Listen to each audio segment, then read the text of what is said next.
bavandimwe iri joro rihire ni ry'umwami wacu Yesu Kristo yazutsemo atabarukana ubugingo.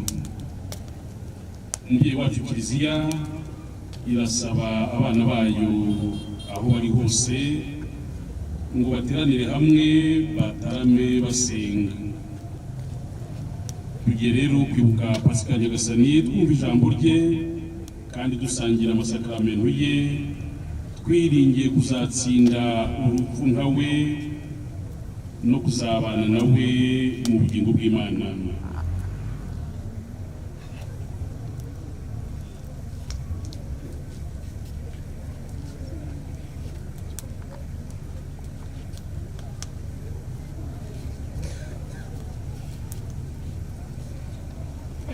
Musabe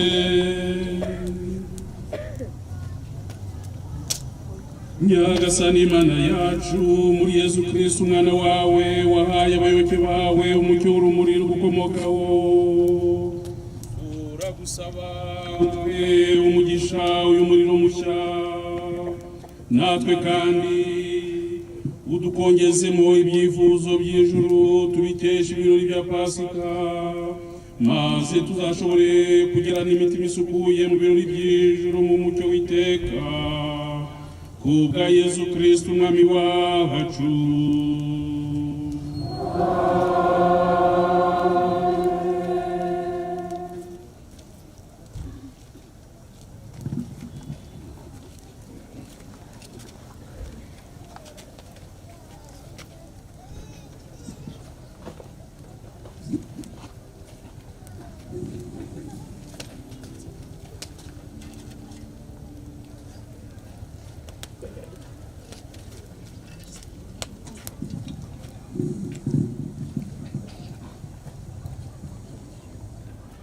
Kristo kuva kera n'ubu niwe ntangiriro n'iherezo, niwe Alpha na Omega, ibihe byose n'ubigenga hamwe n'imyaka yose, niwe nyirikuzo na nyiringoma uko ibihe bigenda bisimbura iteka.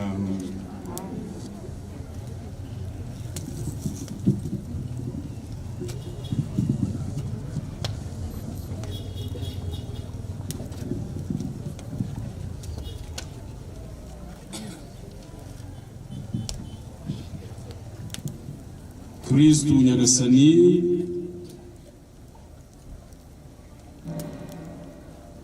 nagirira ingoma ze ntagatifu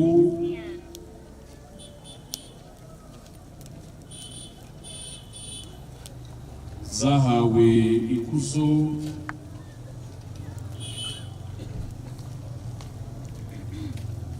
maze aturagire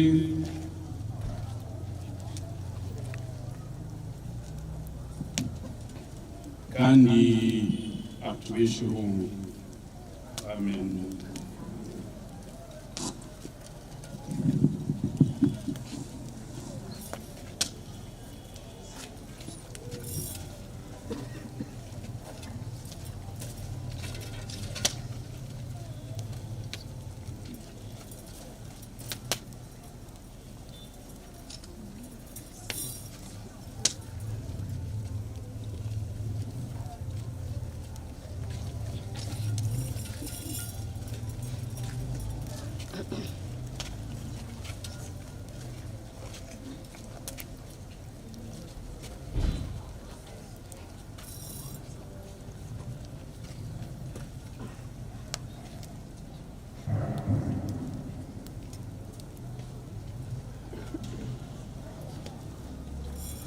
Urumuri rwa Kristo wazukanye ikuzo niruvane umwijima mu mitima no mu bwenge.